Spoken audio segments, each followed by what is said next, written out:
Donc bonjour à tous et bienvenue pour cette 5e webconférence du dispositif Rex Bâtiment Performant dans le cadre d'Ombré sur le sujet aujourd'hui de la protection solaire des façades.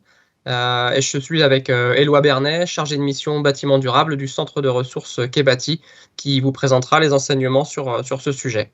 Avant d'entrer dans le vif du sujet, juste quelques informations concernant le programme Ombré. Ensuite, Éloi vous présentera le centre de ressources Quai-Bâti, et puis moi je vous redonnerai quelques mots sur le dispositif Rex Bâtiment Performant pour bien comprendre pourquoi et comment on a choisi certains enseignements et pas d'autres. Donc voilà, sur la partie Ombré, donc comme on peut le voir, on va le voir à l'écran tout de suite. Donc c'est un programme C2E inter-outre-mer pour des bâtiments résilients et économes en énergie, et dont les partenaires sont Aqua, le CAUE Guadeloupe, Quai-Bâti en Martinique, Horizon Réunion et puis la FEDOM. L'objectif général, c'est de sensibiliser, informer et former les professionnels de la construction, et ça s'articule autour de 3 grands axes. Le premier qui est celui de la capitalisation. Ça passe notamment par un recensement de toutes les ressources qui peuvent exister sur les différents territoires. Ça, c'était la première action d'Embré qui a été faite. Dans cette action de capitaliser, il y a également notre action, donc le dispositif Rex Bâtiment Performant, où l'objectif c'était d'aller sur le terrain, rencontrer les acteurs et les bâtiments performants, pour avoir voilà, une idée un petit peu de ce qui se fait sur le terrain dans la réalité. Donc ça, c'est la partie capitalisée. Ensuite, on a la partie partagée. C'est ce qu'on fait aujourd'hui en restituant les travaux et puis ce qu'on a pu voir sur le terrain. Ce sera également aussi les ateliers thématiques qui seront organisés, dont j'ai parlé tout à l'heure. Mais c'est également la création d'une plateforme qui s'appellera Pergola et qui permettra justement de diffuser toutes les ressources donc, qui ont été faites dans la première étape. Tout le recensement de ces ressources, les mettre à disposition de manière facile pour tous les acteurs, c'est-à-dire par thématique, etc., par territoire, de retrouver toutes les ressources qui peuvent exister. Donc ce qu'on présente aujourd'hui, et puis les outils qu'on va aussi développer, c'est-à-dire des QCM, des études de cas, des photos commentées, ça sera également versé dans cette plateforme qui s'appellera Pergola. Donc ça, c'était pour l'axe partagé. Et puis enfin, le troisième axe qui est celui d'accompagner. Et là, ça passe notamment dans le cadre d'Ombré par le fait qu'il y ait 10 projets qui sont soutenus et accompagnés. Donc, il y a eu un incubateur avec un appel à projets.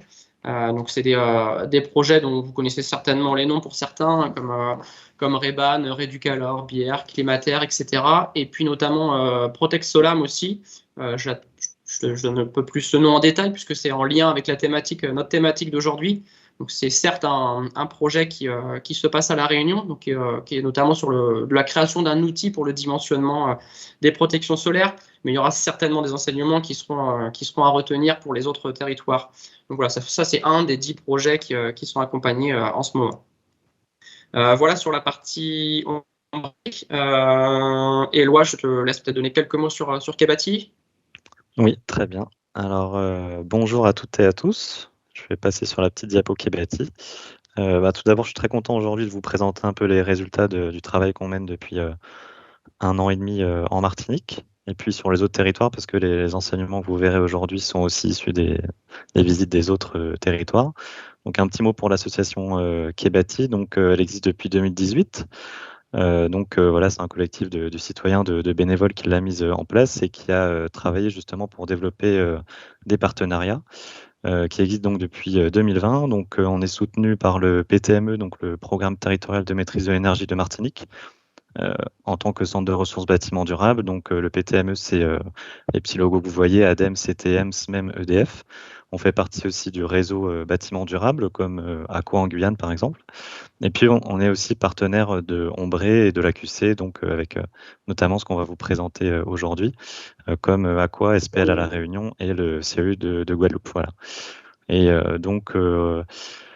rapidement, alors il y a une petite vidéo qui est partie, mais je pense que c'est bon, vous m'entendez tous.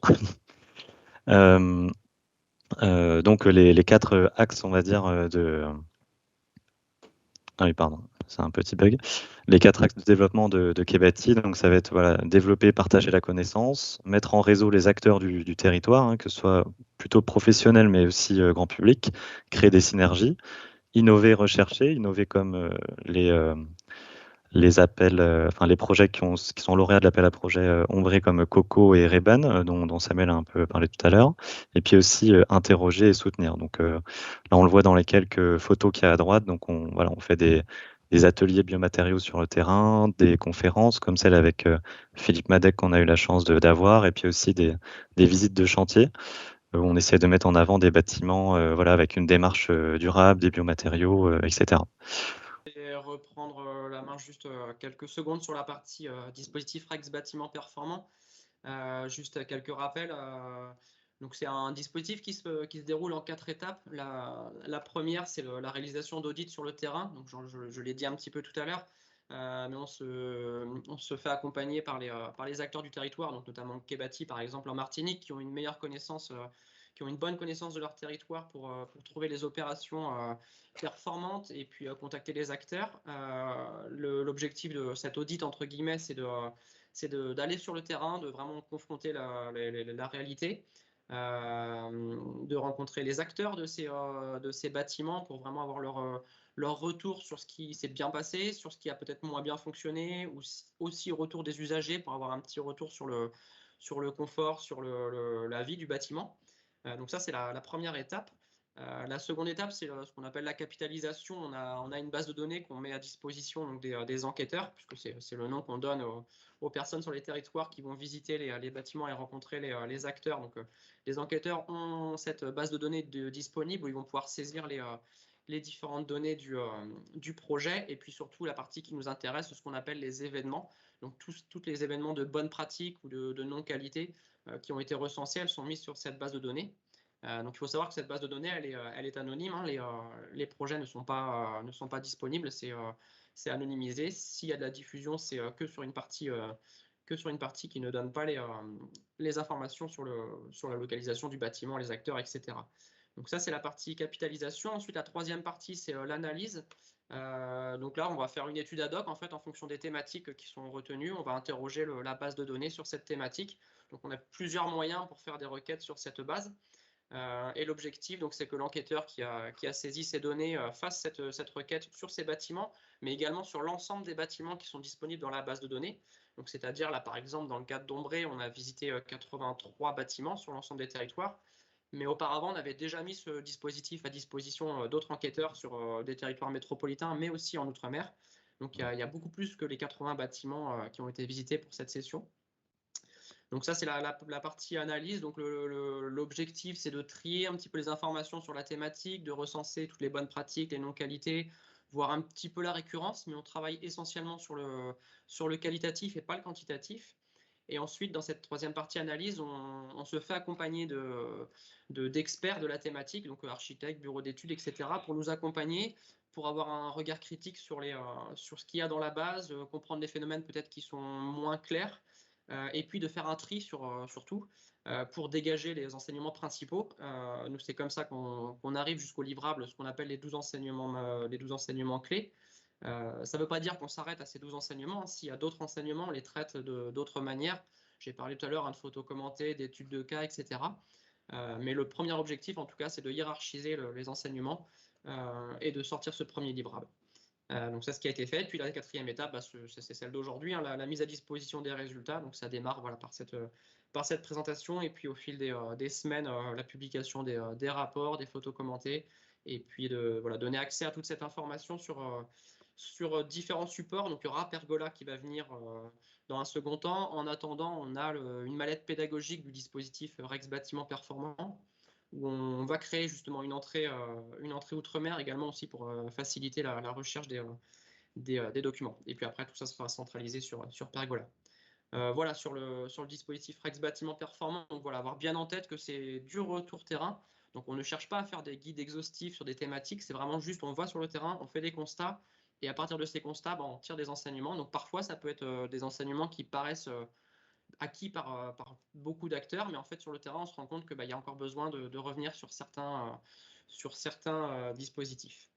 Voilà, sur la partie Rex Bâtiment Performant. Du coup, Éloi, je vais te laisser peut-être passer sur la slide d'après, sur l'introduction au rapport. Donc voilà, ça c'est sans doute la couverture qu'aura le rapport sur les protections solaires des façades. Donc, comme je le disais tout à l'heure, on sera accompagné de contributeurs pour travailler la thématique. Donc, là, en l'occurrence, on a travaillé avec Tom Chabillon du bureau d'études WattSmart. On a travaillé avec Gustavo Torres, architecte, et qui est présent également dans la salle. Donc, si vous avez des questions, vous pouvez échanger, il n'y a pas de souci. Et puis, Paul Quistin de Anco. Du coup, je te laisse faire la petite introduction sur la thématique, Éloi. Dans l'introduction, oui, je m'étais aussi noté, en fait, ce que tu as déjà dit, Samuel, mais c'est quand même important de le rappeler, effectivement, que dans les bonnes pratiques qu'on va présenter, certaines seront déjà connues de vous et tant mieux, mais effectivement, c'est des choses qu'on a vues encore sur le terrain, donc qu'il est important de rappeler. Voilà, sur le sujet du coup d'aujourd'hui, donc ce sera la protection solaire des façades. Donc, dans façade, on entend autant les murs que les baies. On verra qu'on parle de brise-soleil pour des baies, mais aussi de bardage ventilé pour les murs, par exemple. Quelques éléments à avoir en tête sur nos territoires ultramarins sur ce sujet. Donc, en fait, on est soumis à un fort ensoleillement et en fait, notre priorité va être vraiment de garder le bâtiment au frais en limitant les apports de chaleur. Donc, on les a déjà vus dans les précédentes webconférences dont Samuel parlait, où vous pourrez voir les replays. Ce fait de garder le bâtiment au frais grâce à la végétalisation des abords, à la ventilation naturelle, à l'isolation des toitures. Et aujourd'hui, en complémentarité de tout ça, on va voir tout ce qui est protection solaire des façades, qui est aussi un autre levier pour voilà, garder notre bâtiment au frais. Alors, qu'est-ce que vont permettre les protections solaires? Donc, elles vont permettre de limiter les surchauffes, mais aussi d'améliorer le confort thermique ou hygrothermique des occupants, et puis de maîtriser l'énergie. Donc on le verra, il y a différents éléments qui reviennnent souvent, dans le dimensionnement, dans le choix du coloris, aussi dans la résistance aux risques naturels, qu'ils soient cycloniques, sismiques. On a tous ces éléments-là qui vont venir déterminer un peu notre choix de protection solaire. Et un petit nota qu'on rappellera aussi dans certains enseignements, c'est que ces solutions sont bien sûr adaptées à chaque territoire. Tous les territoires ne sont pas soumis aux mêmes risques.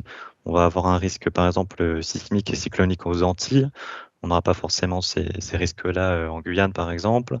Il y a aussi différents climats, différentes latitudes. Donc, bien sûr, toutes les solutions apportées sont adaptées à chaque territoire. Donc, du coup, on va commencer par le premier enseignement. Aujourd'hui, sur les 12 enseignements du rapport, on va en voir 9. Et puis, vous pourrez découvrir les 3 derniers lorsque le rapport sortira bientôt. Voilà. Donc, le premier enseignement, adapter les protections solaires en fonction de l'exposition. Donc là aussi, ça peut paraître assez bête, mais on voit que sur certains bâtiments comme celui-ci, on est venu appliquer des casquettes avec voilà, la même taille sur toutes les orientations. Et ça peut pas fonctionner sur toutes les orientations. Donc là, on a les protections solaires qui ne sont pas efficaces. Alors, quels sont les impacts? On verra que dans ce rapport, c'est quand même souvent les mêmes impacts. Un confort thermique, donc on a un rayonnement solaire qui est transmis directement à l'intérieur du bâtiment, donc du coup la personne ressent ce confort. Je fais juste un point sur le ressenti du confort hygrothermique. Donc il va être déterminé par la température ambiante de la pièce et par la température de rayonnement. Et c'est un peu la moyenne des deux qui va nous donner le confort. Donc finalement, quand on est dans un bâtiment de bureau, par exemple, qu'on est à côté d'une fenêtre, on a beau mettre la climatisation à fond, si on a un rayonnement sur nous, on va quand même être en situation d'inconfort, d'où l'intérêt de mettre des protections solaires. Ce confort va être aussi déterminé par la vitesse de l'air, donc un brasseur d'air, ça peut aider, et puis par le taux d'humidité qui est assez élevé sous nos tropiques. En deuxième impact, l'éblouissement par absence de rayonnement solaire direct. Qu'est-ce qu'on peut avoir comme solution corrective? Donc là, on verra dans chaque enseignement, donc il y a les solutions correctives, donc on est confronté à ce problème, qu'est-ce qu'on peut faire? Et puis on verra après, on a les bonnes pratiques, où là, c'est plutôt, on remonte à la phase conception, et voilà, si on a la possibilité de réfléchir de la bonne manière dès le début, qu'est-ce qu'on peut faire? Donc là, on est dans les solutions correctives. Compléter les protections existantes par d'autres protections solaires, donc brise-soleil, store, etc. Ou, à défaut, mettre en place un film réfléchissant, qui n'est pas la meilleure des solutions, mais qui peut être une solution de secours, entre guillemets. Là, dans les bonnes pratiques, donc on revient à la partie conception. À nouveau, ça, c'est des principes qui sont bons pour les Antilles, qui sont aussi adaptés en fonction des territoires. Mais au nord et au sud, on va plutôt privilégier des protections solaires horizontales. Donc en fait, une casquette ou un auvent, des bords de toiture va suffire au sud parce que le soleil a un angle qui est, on le verra quasiment au zénith. Au nord, alors en métropole par exemple, on n'a jamais de soleil au nord, c'est pas vrai aux Antilles. Il y a une partie de l'année où on a du soleil au nord, donc c'est important de protéger la façade nord également. Mais effectivement, on va avoir un soleil un peu plus au zénith qu'au sud, donc la casquette pourra être plus petite au nord qu'au sud. Et par contre, à l'est et à l'ouest, on va aller vers des protections solaires plutôt verticales dans l'axe de la baie, donc avec des panneaux coulissants, des brise-soleil orientables, mouchards à biais, végétalisation des abords, et privilégier des protections mobiles. Pourquoi? Pour pouvoir profiter d'un maximum de la luminosité naturelle au moment de faible ensoleillement, et inversement, dans les moments de fort ensoleillement, pouvoir se protéger de manière efficace. Donc là, comme je le disais, on a un petit schéma qui nous montre voilà, l'extrême rayon du soleil au nord et au sud lors des équinoxes. Donc on voit bien qu'en fait, au sud, on va avoir besoin d'une casquette un peu plus longue qu'au nord. Et si on faisait ce schéma-là à l'est et à l'ouest, on aurait une casquette qui serait assez énorme en fait, puisque les rayons sont quasiment horizontaux. Donc on voit bien que ce serait pas cohérent. Voilà, donc ça c'est issu du guide Ecodome Plus version Antilles. Voilà, et puis un exemple de bonne pratique. Donc ça c'est un immeuble de bureau aux Antilles. Donc on voit qu'en fait il y a eu une réflexion pour chaque façade. Donc si je dis pas de bêtises, on a la façade nord ici et est là. Et donc sur la façade nord, on est venu mettre des casquettes sur toute la longueur, donc qui vont suffire à protéger les ouvertures, alors qu'à l'est, on a différents dispositifs. Donc on a 7 casquettes effectivement qui se retournent, mais on a aussi un étage en retrait. Donc on va dire cette loggia permet de créer une protection solaire. Et puis sur cette grande ouverture ici, on a également des brises-soleil qui viennent se positionner au-dessus de l'entrée. Donc on voit qu'on a une réflexion adaptée à chaque façade.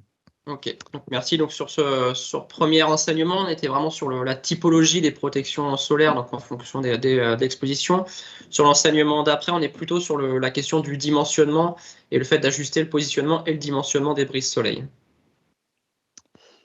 Voilà, donc effectivement, sur le positionnement et le dimensionnement, là, on a vu des bâtiments où effectivement il y avait eu un effort de fait, où on a conçu des brises-soleil, on les a installés, etc. Et finalement, on se rend compte que c'est pas du tout efficace. Pourquoi? Parce que ben là, en l'occurrence, les lames sont beaucoup trop écartées et que du coup, l'inclinaison n'est pas bonne non plus, donc le dispositif n'est pas efficace. Là, de même, on voit qu'on a eu un effort de fait. Mais voilà, là, je pense qu'on a une situation, enfin une proposition qui pourrait fonctionner sur une façade ouest, par exemple. Mais là, on doit être un peu plus au sud et du coup, on a un soleil qui est beaucoup plus au zénith.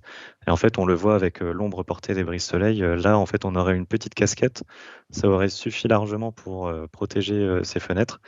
Et là, en fait, on est venu mettre une protection qui aurait été plus adaptée sur des façades est ou ouest. Voilà, donc là, à nouveau, ben, un peu les mêmes impacts, hein, surchauffe et puis éblouissement des usagers. Donc, quelles seraient les solutions correctives? Donc, peut-être, dans certains cas, augmenter le nombre de lames, ou alors poser des protections mieux dimensionnées, ou tout simplement repositionner les brises-soleil, ou changer de dispositif, comme on l'a vu, passer sur une casquette ou un débord de toiture. Sur les bonnes pratiques, donc en phase de conception, donc maintenant avec tout ce qui est modélisation 3D, BIM, etc., on peut facilement avoir un héliodon, donc en fait une course solaire où on va voir à n'importe quelle heure et n'importe quel jour de l'année l'ombre portée du dispositif. Donc ça va nous permettre dès la conception de mieux concevoir les protections solaires et puis voilà, vérifier vraiment l'espacement et l'inclinaison des lames. Un exemple de bonne pratique, donc là aussi un immeuble de bureau, on voit que au niveau du positionnement, les brises-soleil sont vraiment proches de la fenêtre. Et puis, on a un nombre de lames en hauteur qui est intéressant, avec aussi une inclinaison qui est intéressante. Donc, on voit qu'il y a quand même très peu de lumière qui passe. Un peu de rayonnement direct qui arrive sur la fenêtre. Typiquement, sur cet enseignement, ce dont je parlais tout à l'heure, du projet Protect Solam, l'outil développé pour la Réunion en l'occurrence, c'est ça l'objectif, c'est de pouvoir dimensionner l'espacement entre les lames, etc., et d'éviter ces non-qualités. Du coup, sur l'enseignement suivant, donc tout autre sujet, celui de vérifier la bonne mise en œuvre des protections prévues en conception. Voilà, donc comme je le disais, aux Antilles, oui, on a du soleil au nord une partie de l'année. Et là, dans ce bâtiment-là, on a pu accéder au CCTP, etc. Et en gros, on s'est rendu compte que, à un moment donné, juste avant la phase chantier, pour des raisons économiques, ils ont décidé de supprimer toutes les protections solaires qui avaient été prévues au nord. Donc, du coup, on le verra dans les impacts après. C'est pas une bonne idée à long terme parce qu'on va avoir des surchauffes sur toute la vie du bâtiment. Ici, de même, alors ça, c'est une photo d'un autre territoire et donc l'enquêteur nous a rapporté qu'effectivement le nombre de lames a été divisé par deux et que du coup il y a une partie de l'année où ce dispositif n'est malheureusement pas efficace. Donc du coup ces impacts sont toujours un peu les mêmes, hein, surchauffe des espaces intérieurs, surconsommation et un surcoût quand on doit installer des stores en plus de ces protections solaires. Donc en solution corrective, étudier la possibilité de poser les protections solaires avec en fait juste ce qui était prévu à l'origine et qu'on a supprimé pour des raisons de coût principalement. Et voilà, donc ce que je disais en bonne pratique, prendre en compte vraiment les économies réalisées sur toute la durée de vie du bâtiment. Essayer d'avoir une réflexion plutôt à long terme. En fait, les économies qu'on va réaliser immédiatement en supprimant ce qui était prévu vont engendrer un surcoût énergétique et puis un inconfort sur toute la vie du bâtiment. Donc voilà, essayer d'avoir une vision à long terme. Donc sur l'enseignement d'après, on est sur le choix des coloris, non pas de la façade, mais également des menuiseries et de leur protection. Voilà, bah en fait, c'est un peu comme pour les façades, hein, malheureusement, on voit beaucoup de façades de commerce, etc., qui se peignent en gris anthracite en ce moment. C'est vraiment pas une bonne idée. Il faut pas faire ça. Ça accumule toute la chaleur qui est retransmise dans le bâtiment, donc vraiment, il faut arrêter ça. Et c'est la même chose pour les menuiseries. En fait, tout ce qui est de couleur sombre va accumuler la chaleur et finir par la retransmettre à l'intérieur. Donc là, on voit qu'on a une non-qualité. Là également, une autre photo sur les brises-soleil carrément. Et donc, voilà, l'impact, ça va être surtout la surchauffe, hein. Comme je disais, le matériau va absorber la chaleur et la retransmettre. Et donc, ensuite, un confort, surconsommation de clim, etc. Donc, tout simplement, en solution corrective, les repeindre dans une couleur plus claire. Et voilà, pareil pour les menuiseries. Et puis pareil, en bonne pratique, essayer de choisir des couleurs plus claires dès le départ pour les menuiseries et leur protection. Voilà. Ok, merci. Ensuite, du coup, l'enseignement d'après, on est sur celui d'utiliser et dimensionner les coursives pour ombrager les façades. Donc, on est toujours hein, dans ce rapport sur la thématique de la protection solaire et essentiellement des rayonnements directs, puisque c'est les principaux qui engendrent des surchauffes hein, par rapport à des rayonnements diffus ou autres. C'est le principal rayonnement qu'on a abordé dans ce rapport. Donc, je te laisse poursuivre sur cet enseignement. Mais voilà, c'est vrai qu'en fait, les coursives, c'est un système de distribution qui est vraiment intéressant, surtout ici en climat chaud, à condition qu'on soit un peu protégé de la pluie et du soleil. Ici, donc, il y a eu plutôt une bonne démarche. Là, on est au dernier niveau. Mais on se rend compte que finalement, bon, on a créé un espace qui est assez agréable avec une grande hauteur sous plafond, entre guillemets, mais si on est à moitié à l'extérieur. Mais le problème, c'est que finalement, même avec cette grande avancée de toiture, on a quand même des ouvertures qui sont complètement exposées au soleil. Et du coup, qu'est-ce qu'on a derrière ces vitres? On a des bureaux qui sont surclimatisés. Donc là, on a vraiment un souci en termes de protection solaire. Et donc, à nouveau, un confort thermique, un confort visuel. Donc, quelles seraient les solutions correctives? Ajouter une retombée, comme on va le voir dans la bonne pratique juste après, pour créer de l'ombre, ou poser des stores extérieurs. Alors, petit point, peut-être on y reviendra, mais sur les stores, donc essayer de favoriser les stores extérieurs pour essayer de faire en sorte que le rayonnement ne passe pas le vitrage. Un store intérieur, il va juste protéger contre l'éblouissement, mais il ne va pas protéger contre le réchauffement de la pièce. Le rayon du soleil aura déjà traversé la vitre et réchauffé l'intérieur. Donc, plutôt favoriser les stores extérieurs. En bonne pratique, donc opter pour des coursives, donc ça c'est bien. Bien dimensionner leur couverture pour qu'elles servent aussi de protection solaire. Prévoir une retombée si la couverture est trop haute. Et puis associer une double peau en protection solaire verticale pour les façades est et ouest. Donc là, si je reviens sur la photo, peut-être on aurait pu imaginer, par exemple, de la végétation grimpante ou quelque chose pour qui vienne briser un peu les rayons du soleil sur le soleil rasant à l'ouest. Voilà, donc un exemple de bonne pratique. Donc là, on voit qu'on a justement une retombée et que ici, nos menuiseries sont bien protégées et qu'on garde en fait une grande ouverture et un espace agréable sur cette coursive. Voilà. Donc en fait, l'idée c'est de se dire, bah voilà, c'est un système de distribution, ok, mais voilà, est-ce que je lui donne aussi la fonction de protection solaire tout en gardant le côté un peu agréable de l'espace. Et une autre bonne pratique, bon là c'est le lycée Schulcher, je me permets de le citer comme Gustavo est avec nous et que c'est une bonne pratique. Et donc là on a l'exemple d'un bâtiment existant et puis on vient rajouter justement des protections solaires pour protéger la coursive. Voilà. Ok, du coup on passe sur un enseignement un petit peu différent sur le fait d'adapter la fixation des protoxélaires en fonction des risques majeurs, d'avoir cette idée en tête, justement, tu en as parlé un petit peu en introduction des risques.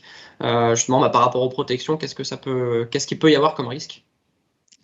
Voilà, donc pour rappel, donc on a travaillé avec Paul Quistin, qui est du bureau de contrôle ANCO, qui est bien connu aux Antilles.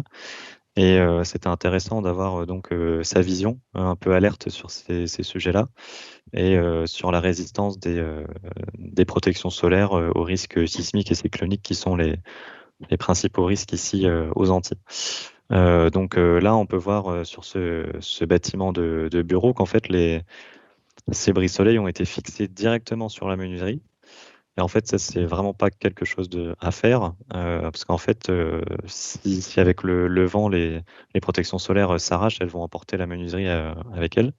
Donc, c'est vraiment quelque chose à éviter. Il vaut mieux se fixer sur les murs.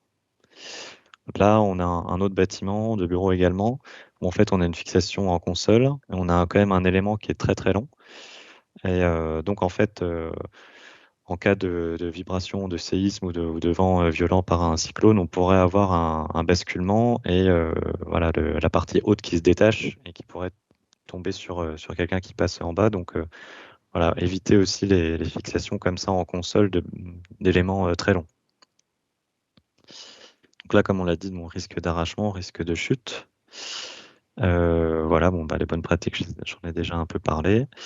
Et puis, voilà, favoriser aussi des butons qui peuvent travailler en compression et en traction. Souvent, on a des casquettes parfois juste suspendues avec des câbles.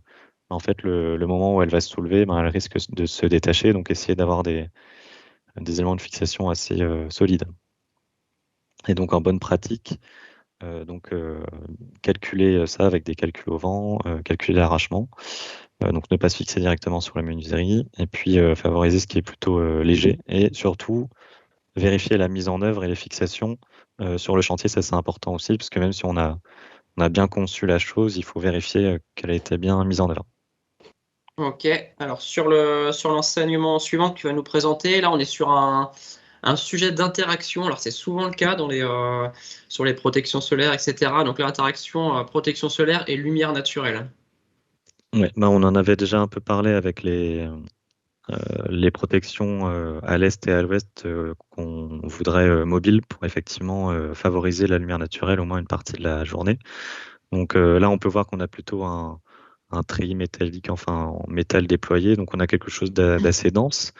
Donc on va être très bien protégé du soleil, mais par contre on a quelque chose de fixe et donc en fait toute la journée on va être dans un bureau très sombre où déjà on aura une mauvaise sensation. Alors, je passe un peu je me permets de dire les impacts tout de suite parce que comme il y a deux non-qualités, là on va avoir une sensation un peu d'enfermement et puis on va avoir une surconsommation d'éclairage artificiel.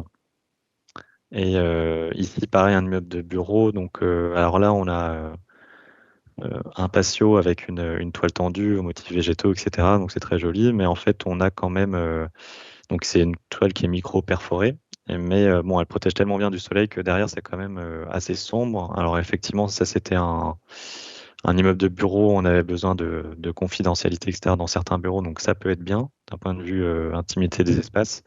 Mais c'est vrai qu'à l'intérieur, on est obligé d'allumer les lumières voilà, toute la journée, quoi. Donc on a quand même une surconsommation liée à cette protection solaire qui est trop, trop importante. Voilà. Donc voilà, on l'a dit, donc surconsommation à confort visuel.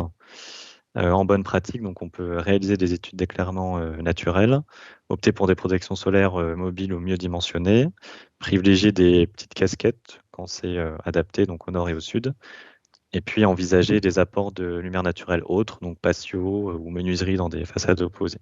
Voilà. Exemple de bonne pratique. Donc là, on voit qu'on a des casquettes qui protègent bien les fenêtres du premier étage. Voilà. Ok, donc c'est vrai que cet enseignement, ça me permet juste de donner deux indications sur deux des trois enseignements qu'on ne traitera pas en détail aujourd'hui, notamment sur le fait de choisir des protections solaires amovibles simples d'usage. Ça découle un petit peu de ça. Donc là, on a eu des non-qualités aussi, alors, une volonté d'avoir des choses amovibles, mais sur des systèmes un peu complexes ou qui, dans le temps, ne sont pas durables, soit ils cassent, etc., ou difficiles d'accès. Donc ça, il y aura un enseignement sur ce sujet-là. Et puis l'autre sur le fait d'intégrer des patios ouverts. On a aussi beaucoup de bonnes pratiques. En fait, hein, c'est une stratégie d'apport de lumière naturelle tout en protégeant les façades, hein, puisque le patio à l'intérieur, il est beaucoup moins soumis au rayonnement direct, surtout quand on a des bâtiments à étage. Donc ça, c'est des bonnes pratiques qui ont été vues sur le terrain. Et en face, on avait quelques non-qualités où on avait des patios, mais du coup qui finalement n'étaient pas ouverts comme ils auraient pu l'être pour apporter de la lumière naturelle. Donc c'est deux enseignements voilà, qui sont un petit peu en lien, qui ont un petit lien avec ce sujet-là, mais dont on ne le détaillera pas là aujourd'hui. On va parler de l'enseignement d'après, qui est celui d'adapter les protections solaires qui étaient prévues initialement quand on est sur une opération de rénovation, d'extension, enfin en tout cas quand l'ouvrage est modifié, qu'on a une réflexion, il faut avoir aussi une réflexion sur la modification des protections solaires. Voilà, donc là, c'est quelque chose aussi qu'on a vu assez de manière récurrente dans les différentes visites. Donc voilà, l'idée, c'est d'optimiser les protections solaires quand il y a une opération de rénovation ou d'extension. Là, sur ce projet, par exemple, on voit qu'il y a eu une extension à droite. Et finalement, on a des protections solaires qui ont été laissées en place et qui finalement privent les espaces intérieurs d'un certain nombre de lumières naturelles et d'ouverture sur cette nouvelle cour, etc. Donc en fait, ça aurait peut-être été mieux de les déposer, de les reposer sur l'autre façade ou de les réutiliser dans un autre bâtiment. Mais voilà, là, il n'y a pas eu d'adaptation des protections solaires à l'extension du bâtiment. Donc effectivement, manque d'apport naturel et puis un accès aux vues extérieures qui est limité. Donc dans les bonnes pratiques, donc déposer les brises-soleil qui n'ont plus d'utilité. Voilà, profiter de l'extension du bâtiment aussi pour ouvrir davantage les espaces. Parce qu'il y a les brises-soleil, mais il y a aussi les ouvertures derrière. Étudier l'impact des extensions et puis profiter des opérations de rénovation pour vérifier l'efficacité de manière plus générale des protections solaires et envisager leur modification ou leur création le cas échéant. Donc en fait, avoir ce réflexe lorsqu'on rénove un bâtiment, de se dire, tiens, est-ce qu'il y a des protections solaires qui sont en place? Est-ce qu'elles fonctionnent? Est-ce qu'elles doivent être déplacées? Est-ce qu'elles doivent être modifiées ou créées? Donc avoir ce réflexe-là. En bonne pratique, un bâtiment avec une extension en bois où on va créer donc déjà une protection solaire indirectement pour le rez-de-chaussée avec cette avancée au premier étage. Et puis on voit qu'on a mis des stores extérieurs aussi pour se protéger du soleil. Voilà.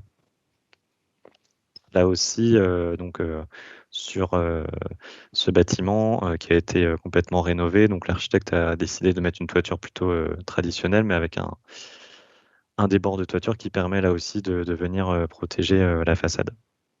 Ok, merci. Et du coup, pour le dernier enseignement, le dernier sujet qu'on souhaitait aborder aujourd'hui, c'est celui concernant les bardages ventilés. Donc, donc voilà, utiliser les bardages ventilés comme protection solaire des parois, donc en constat de non-qualité.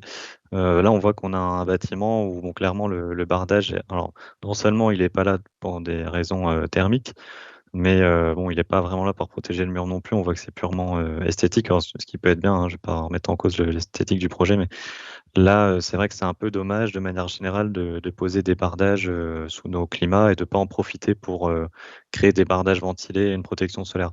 Là, on voit qu'il est vraiment fermé en haut, qu'il est collé au mur, donc là, on n'aura pas du tout de fonction de protection solaire. Donc voilà, c'est pas ce que j'ai dit.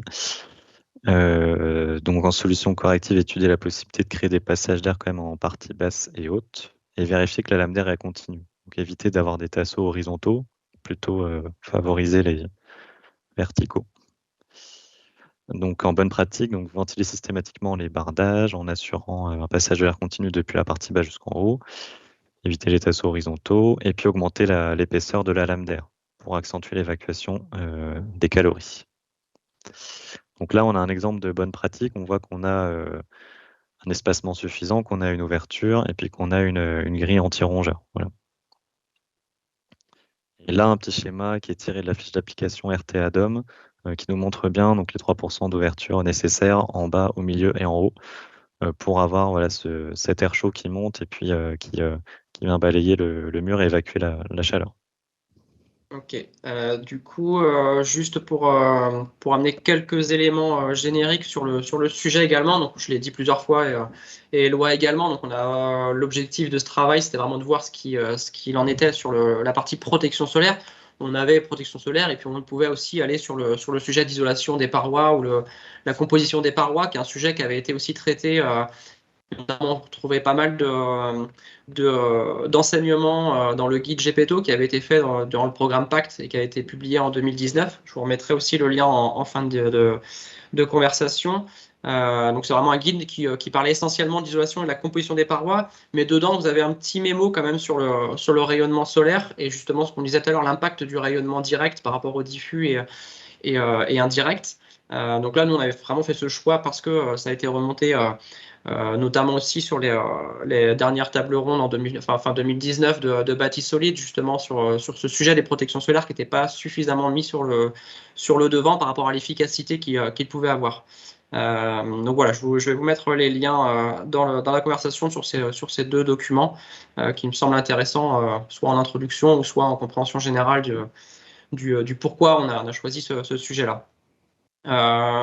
Est-ce que tu avais quelques éléments de conclusion Voilà, sur le sujet des protections solaires. Donc, un message que je voulais faire passer, c'était de favoriser le low-tech, donc tout ce qui est un peu ajustable à la main, fait de matériaux standards, voilà, qui rappelle un peu l'architecture de Jean Prouvé avec son style un peu épuré, rationalisé. Et là, j'avais mis une photo de la maison tropicale qu'il a construite en 1949 à Niamey au Niger, où on peut voir justement ces éléments de protection solaire, etc., le côté un peu rationalisé.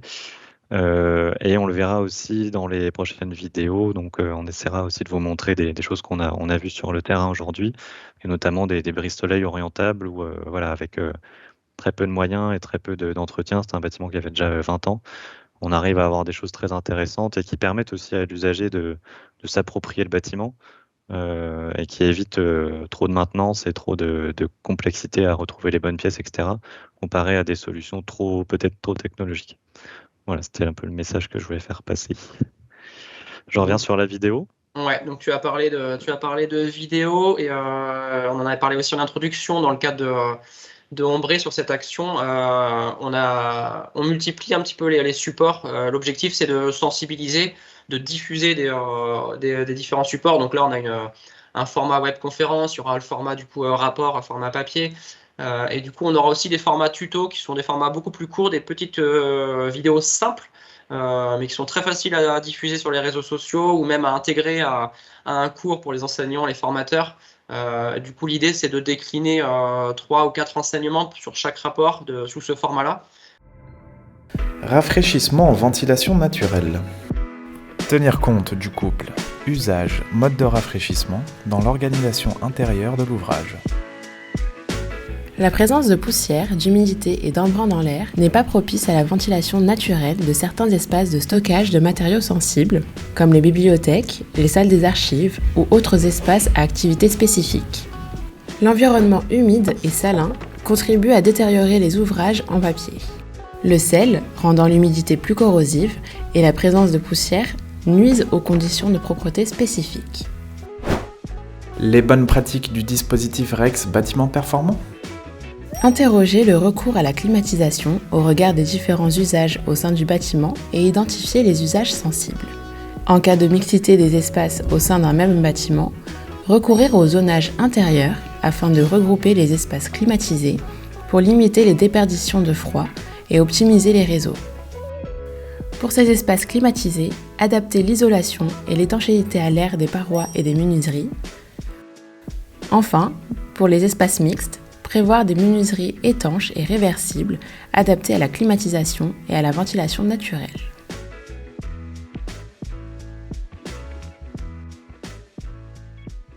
Voilà, c'était un des exemples sur le sujet qui était traité aussi par Kebati, qui était un des premiers sujets au mois de mai sur la ventilation naturelle. Voilà ce qu'on voulait vous présenter aujourd'hui. J'espère que ça vous a plu, que ça a recoupé, vous, des impressions de terrain, aussi des messages que vous continuez à faire passer. Donc je vous rappelle qu'il reste deux webconférences, jeudi 23 juin et jeudi 30 juin. Donc il y aura Eau chaude solaire à La Réunion avec la SPL Horizon, avec Cyril qui était parmi nous aussi aujourd'hui, je crois. Et puis on terminera avec les protections solaires et toitures, CUE Guadeloupe. Je crois qu'il y avait Joël aussi, j'ai cru voir dans les participants. Et le QR code, il vous emmène directement sur la page d'inscription. Donc voilà, vous pouvez y aller directement, même si vous savez que vous ne pourrez peut-être pas y participer, vous pouvez vous inscrire, comme ça vous recevrez les replays directement, ça évitera de les chercher. Voilà, je vous remercie pour votre présence, et puis je vous dis à la semaine prochaine. Merci Éloi. Merci à tous. Et merci aux contributeurs qui ont participé à ce travail.